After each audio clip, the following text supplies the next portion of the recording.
Weekend bersama Bung Firdaus Ilyas. Iya, berjumpa lagi kita, Bung Meldi Rendra. Gerakan oposisi tentunya di civil society terjadi, Bung Firdaus, tetapi secara formal keorganisasian di partai politik kita harapkan ada 2 atau 3 partai politik melakukan oposisi terhadap pemerintahan Prabowo.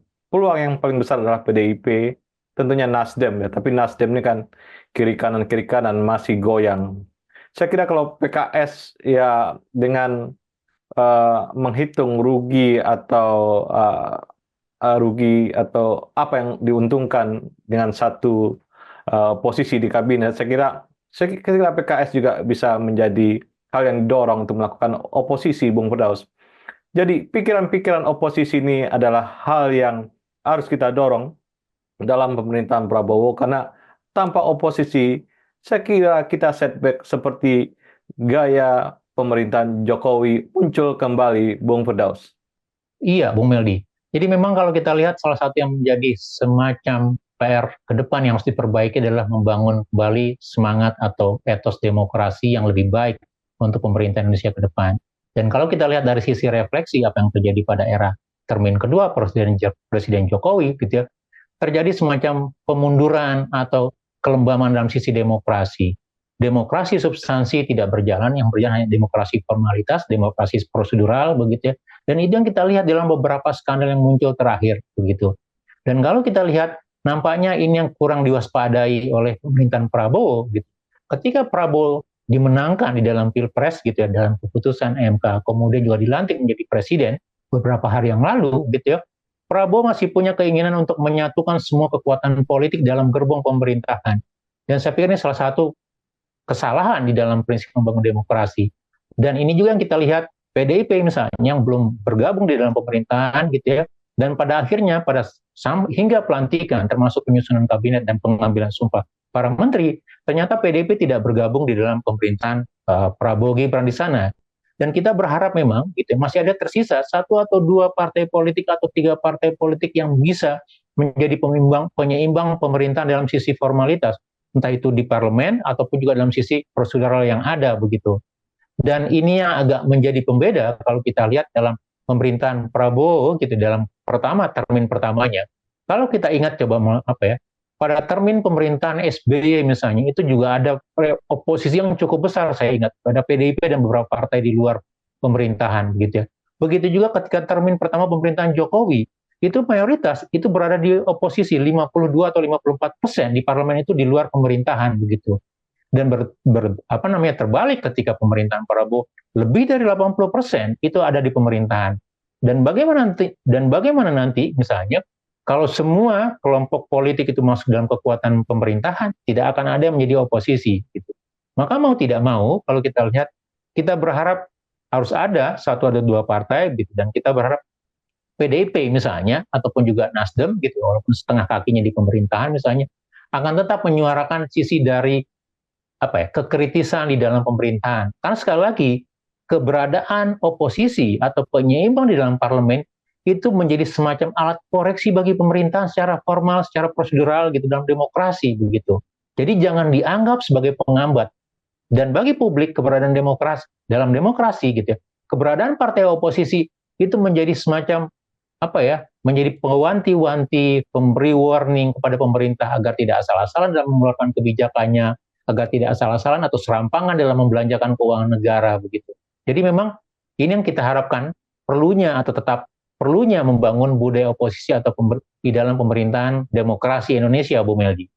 Iya, sebenarnya di titik nol Prabowo, Bung Firdaus ya, kalau kita bandingkan titik nolnya Jokowi, Jokowi memang didukung oleh dunia internasional, didukung oleh jurnalisme nasional, dan didukung oleh banyak orang pada titik nolnya. Memang itu adalah kekuatan Jokowi di awal. Nah, 2024 ya, Prabowo ini sebenarnya dukungannya nggak sekuat kalau kita bandingkan dengan Jokowi 2014.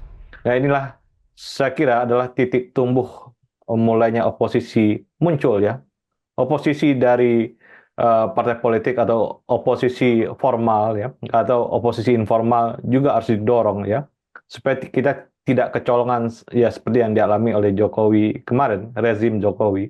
Dan tentunya pemerintah atau masyarakat sipil gitu ya, ini harus saling dukung mendukung agar pembangunan atau yang disebut dengan modal dasar pembangunan dan 45 sebagai tahun emas gitu Bung Firdaus, ya, itu terjadi gitu. Tanpa oposisi, saya kira orang yang mengoreksi itu akan sulit terjadi. Membiarkan Prabowo dengan cara pikirnya sendiri itu akan memberikan arah yang bisa belok-belok, maka oposisi dibutuhkan untuk menarik lurus dari program-program pembangunan yang akan diberikan atau yang dimuncul nanti di zaman Prabowo, Bung Firdaus. Iya, Bung Meldi. Walaupun sekali lagi kita juga masih agak ragu-ragu, masih khawatir ya kalau kita lihat terutama untuk PDIP. Karena tidak semua di dalam politisi atau elit PDIP itu mempunyai semangat bulat untuk berada di luar pemerintahan. Sebagian diantaranya masih ingin tetap bisa bergabung bagian dari pemerintah atau kabinet, kemudian mendapatkan share kekuasaan yang lain misalnya. Karena masih banyak kekuasaan yang bisa di-share, termasuk misalnya direksi di badan usaha atau badan-badan yang lain misalnya. Dan kalau kita lihat seperti ini, maka menjadi pertanyaan kita, akankah nanti, misalnya dalam beberapa hari atau beberapa waktu ke depan, misalnya akan ada semacam pertemuan yang menjadi momentumnya kan sebenarnya kalau kita bicara PDIP ya, menjadi momentum adalah apakah akan terjadi pertemuan antara Megawati dan Prabowo di sana. Itu. Dan banyak pengamat mengatakan salah satu yang menjadi penghambatnya selain dari misalnya persoalan-persoalan ideologi atau sisa Pilpres kemarin, tetapi juga ada persoalan dari sisi emosional termasuk keberadaan dari sisi Gibran begitu ya.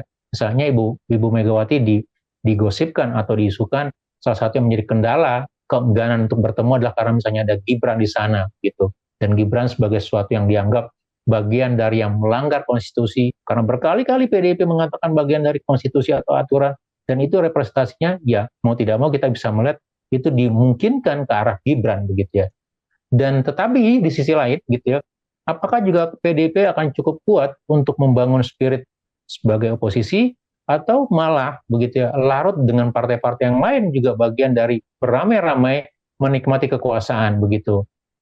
Dan ini mungkin yang jadi tanda tanya bagi kita atau bagi publik, apakah akan nanti tetap muncul oposisi atau pada akhirnya bergabung dengan pemerintahan. Yang kedua memang kalau kita lihat dari sisi instrumen-instrumen demokrasi yang lain begitu ya gitu, bahwa budaya oposisi harus dibangun begitu ya. Kita tidak bisa meninakbobokkan publik misalnya dengan semangat oh ya karena persatuan nasional ataupun juga karena pembangunan harus guyup harus bersatu begitu ya begitu. Jadi tidak ada lagi ruang untuk menjadi berbeda karena berbeda itu seolah-olah menjadi menentang pembangunan atau tidak sepakat dengan pemerintahan. Tidak begitu seharusnya gitu. Kalau kita mengambil ruang yang berbeda, mengambil posisi yang berbeda, menjadi pengkritik pemerintah atau pengoreksi pemerintah, bukan berarti kita anti pembangunan, bukan berarti kita anti terhadap demokrasi, bukan kita anti terhadap pemerintahan, tetapi kita ingin agar pembangunan pemerintahan itu berjalan secara benar. Ada sisi-sisi lain yang dipertimbangkan dan itu tidak mungkin bisa diakomodir atau dilihat dalam satu sisi kacamata saja, sisi kacamata penguasa misalnya. Jadi itu yang menjadi salah satu titik strategis di dalam perlunya oposisi. Dan kita tunggu kira-kira akankah terutama dalam sisi agak menjadi menjadi kemunduran juga dalam dunia masyarakat sipil dalam konteks demokratisasi begitu ya. Akankah juga masyarakat sipil akan kembali tumbuh dan berkembang begitu ya di dalam membangun budaya demokrasi, di dalam membangun budaya kritik dan budaya oposisi yang cerdas untuk publik Indonesia. Karena itu juga satu sisi yang saling melengkapi antara partai politik ataupun juga masyarakat sipil, Bung Meldi, di dalam membangun atau membesarkan budaya demokrasi yang kritis, yang selalu mengedepankan kepentingan publik, Bung Meldi. Iya, era populisme yang telah lewat ya di masa Jokowi, Bung Firdaus, dan kita berharap era Prabowo adalah era kinerja ya, ukuran-ukuran jelas secara ekonomi, politik, dan sosial gitu. Sehingga orang-orang yang mengoreksi Prabowo ini harus muncul ya di publik. Dan saya kira Prabowo juga banyak pintu yang bisa diambil ya oleh partai politik dan juga kelompok-kelompok sipil untuk memberikan perspektif-perspektif lain dalam melihat pembangunan misalnya atau program-program kerja yang dilakukan oleh Kabinet Merah Putih. Perspektif lain ini akan memberikan kekayaan pilihan-pilihan kebijakan yang akan diambil oleh Prabowo, dan kita berharap Prabowo berpikir terbuka untuk melihat kritik sebagai bentuk cara-cara lain, alternatif lain dalam menyikapi persoalan-persoalan pembangunan, Bung Firdaus? Iya, betul. Jadi kalau kita lihat salah satu yang menarik di dalam pidato pasca pengambilan sumpah di MPR kemarin gitu ya, ada beberapa hal yang menurut saya menjadi salah satu poin-poin penting begitu ya. Bagaimana kedaulatan rakyat, bagaimana kepentingan untuk rakyat, bagaimana membangun Indonesia yang lebih maju gitu ya, bagaimana membangun pelayanan publik. Dan saya pikir kalau memang apa yang disampaikan di dalam pidato pelantikan atau pengambilan sumpah Prabowo di depan MPR kemarin itu bisa diajawantahkan dan diwujudkan gitu ya, maka itu kan menjadi satu harapan besar untuk kita. Jadi kita tidak lagi dan kita tidak lagi berharap bahwa Prabowo juga coba merangkul sebanyak mungkin kelompok masuk dalam kelompok kekuasaannya. Biarkanlah yang lain berada di luar dan memainkan perannya, karena masing-masing pihak, masing-masing kelompok, baik yang di pemerintahan atau yang di luar pemerintahan, itu sama-sama memiliki tugas yang baik, tugas yang mulia untuk membangun bangsa Indonesia. Dan kita berharap gitu ya, akan ada selalu muncul kelompok oposisi, kelompok kritis, baik itu dalam kalangan kelompok intelektual, kalangan kampus, mahasiswa, masyarakat civil society, termasuk juga partai politik dan sosial kemasyarakatan gitu ya. Sehingga Indonesia ini akan semakin besar gitu ya. Apa yang kita cita-citakan sebagai Indonesia Emas di dalam 2045 itu tidak hanya menjadi semacam suatu utopis begitu, tetapi bisa direalisasikan. Dan itu bisa direalisasikan kalau memang pemerintah juga memberi ruang yang cukup, memberi kesempatan yang cukup pada kelompok masyarakat lain untuk bersuara atau mengambil peran dalam pembangunan. Jadi jangan diseragamkan, jangan dijadikan satu semua di dalam satu barisan, tetapi biarkanlah mereka dengan masing-masing fungsinya, dengan masing-masing perannya, memberikan kontribusi untuk kepentingan bangsa, Bung Meldi. Jadi itu yang kita harapkan dari pemerintahan Prabowo ke depan salah satunya. Terima kasih, Bung Firdaus. Iya, sama-sama Bung Meldi. Terima kasih banyak. Salam Indonesia bersih. Salam Indonesia bersih.